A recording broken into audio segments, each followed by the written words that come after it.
Espíritu Santo. Amén. Del segundo libro de los Reyes. En aquellos días, Naamán, general del ejército de Siria, gozaba de la estima y del favor de su rey, pues por su medio había dado el Señor la victoria a Siria. Pero este gran guerrero era leproso. Sucedió que una banda de sirios en una de sus correrías trajo cautiva a una jovencita que pasó luego el servicio de la mujer de Naamán. Ella le dijo a su señora: si mi señor fuera a ver el profeta que hay en Samaria, ciertamente él lo curaría de su lepra. Entonces fue Naamán a contarle al rey su señor: esto dice la muchacha israelita. El rey de Siria le respondió: anda pues, que yo te daré una carta para el rey de Israel. Naamán se puso en camino, llevando de regalo 10 barras de plata, 6,000 monedas de oro, 10 vestidos nuevos y una carta para el rey de Israel que decía: al recibir esta, sabrás que te envío a mi siervo Naamán para que lo cures de la lepra. Cuando el rey de Israel leyó la carta, rasgó sus vestiduras exclamando: ¿soy yo acaso Dios capaz de dar vida o muerte para que éste me pida que cure a un hombre de su lepra? Es evidente que lo que anda buscando es un pretexto para hacerme la guerra. Cuando Eliseo, el hombre de Dios, se enteró de que el rey había rasgado sus vestiduras, le envió este recado: ¿por qué rasgaste tus vestidos? Envíamelo y sabrá que hay un profeta en Israel. Llegó pues Naamán con sus caballos y su carroza y se detuvo a la puerta de la casa de Eliseo. Este le mandó decir con su mensajero: ve y báñate 7 veces en el río Jordán y tu carne quedará limpia. Naamán se alejó enojado diciendo: yo había pensado que saldría en persona a mi encuentro y que invocando el nombre del Señor su Dios pasaría la mano sobre la parte enferma y me curaría de la lepra. ¿Acaso los ríos de Damasco, como el Albaná y el Farfán, no valen más que todas las aguas de Israel? ¿No podría bañarme en ellos y quedar limpio? Dio media vuelta y ya se marchaba furioso. Cuando sus criados se acercaron a él y le dijeron: Padre mío, si el profeta te hubiera mandado una cosa muy difícil, ciertamente la habrías hecho. ¿Cuánto más si solo te dijo que te bañaras y quedarías sano?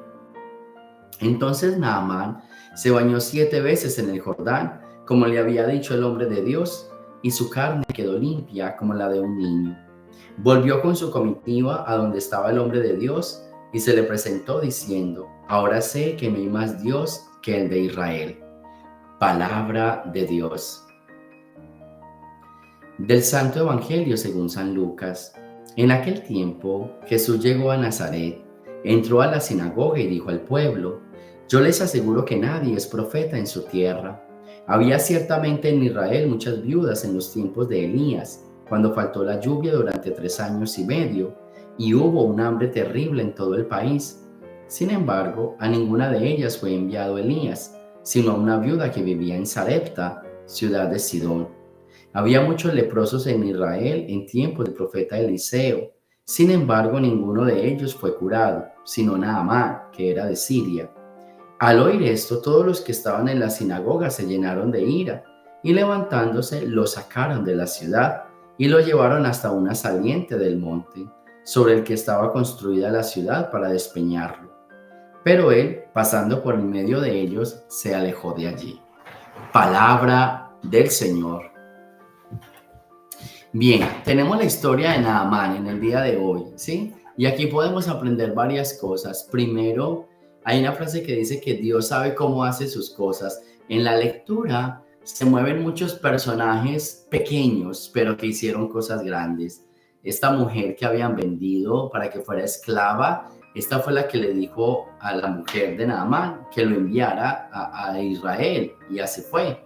Luego venimos encontrando los servidores de Naamán, que Naamán estaba furioso porque le mandaron a bañarse 7 veces en el río Jordán, y ellos fueron los que lo convencieron de que se bañara. Se bañó y quedó curado, ¿cierto? Él desprestigia las aguas de Israel porque obviamente en Siria hay ríos más grandes y más importantes, pero desprestigia lo pequeño. Miren estos 3 detalles pequeños: una simple esclava, unos soldados y un pequeño río al lado de los ríos de Siria. Pero esos pequeños hicieron la perfección. Y es lo primero que les quiero enseñar en el día de hoy. Cómo muchas veces uno no quiere escuchar lo pequeño, cómo en esas cosas pequeñas, en esos detalles mínimos, uno puede encontrar la salvación. Cómo en esos acontecimientos pequeños de la vida de uno, en esos momentos pequeños, uno puede encontrar esa palabra de Dios.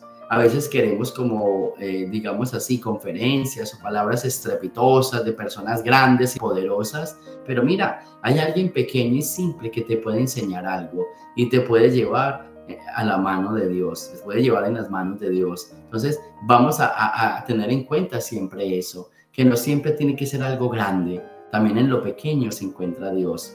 Y lo que le dicen estos soldados a Naamán, si te hubiera pedido algo difícil, lo hubieras hecho, ¿cierto? Yo considero siempre, y así se dice, la santidad no es cosa tan grande, es hecha de cositas pequeñas. Lo que pasa es que muchas veces lo pequeño es lo más difícil, porque lo pequeño se requiere perseverancia, lo pequeño se requiere disciplina. Las cositas pequeñas hacen la perfección. Esas cositas pequeñas van creando una disciplina. Solo que esos tan pequeños a veces nos cuesta hacerlo, nos es difícil hacerlo. Entonces, en esta lectura de hoy, una enseñanza también es cultivemos esos detalles y esos momentos pequeños en nuestro día a día, esa pequeña oración, ese pequeño saludo al Señor, esa pequeña ida al Santísimo, ese pequeño momento de compartir. Esos momentos tan pequeños van a hacer que mucha persona encuentre la salvación. Y eso es bien interesante. Luego viene el Evangelio con esa frase que a todos les gusta, nadie es profeta en su tierra. Si lo sabemos, entonces no nos cansemos, porque a veces uno dice, oh, me cansé de hablarle a mi familia, ellos no me creen, ellos no me hacen caso. Escucha a Jesús, nadie es profeta en su tierra, pero aún así hablemos, aún así digamos las cosas, si nos quieren escuchar o no nos quieren escuchar. Muchas veces y varias veces les he enseñado que nuestro trabajo es hablar, nuestro trabajo no es convertir. Yo hablo porque así me lo manda el Señor, pero yo no convierto. Quien convierte es el Señor.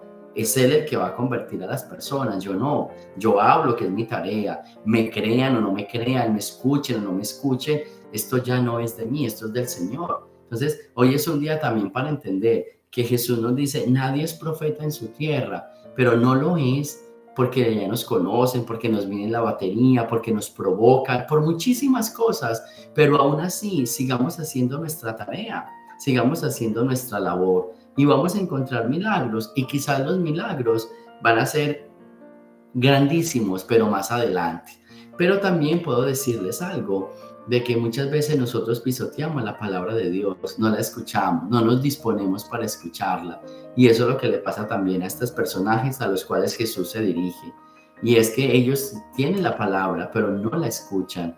Y por eso hay una frase que dice, no solo escucha la palabra de Dios, sino disponte, ¿cierto? Ábrete, ¿sí? Porque a veces uno escucha palabras, como yo les he dicho varias veces, que hay gente que dice, oh, yo escucho todo el día EWTN, o yo escucho la palabra de Dios todo el día, o yo escucho el Padre tal, o yo escucho el predicador. Sí, tú lo escuchas, pero no te dispones. Disponerse es hacer vida eso que estás escuchando. Entonces, qué bonito que esta frase que dice el Señor, mira, muchas personas vinieron, pero solamente uno fue curado, y fue curado alguien que no era de Israel, sino de otro pueblo. ¿Por qué? Porque muchas veces esos mismos de la casa de Israel escuchan, pero no quieren obedecer, no quieren entender. Entonces se mueven dos cosas. A ti que predicas, a ti que hablas, no te canses. Así no te escuchen, así no te crean, así te pisoteen. Pero no te canses de hacer tu trabajo.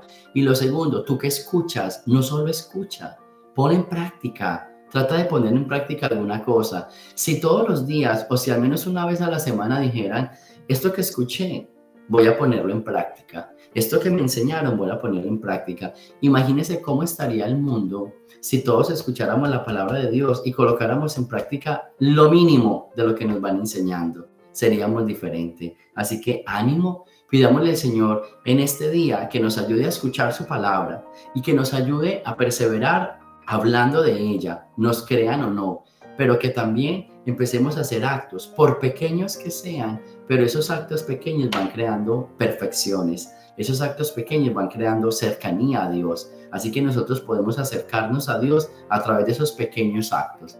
Y la palabra más bonita, dispongámonos a escuchar la palabra de Dios y a tener cambios profundos en nuestra vida.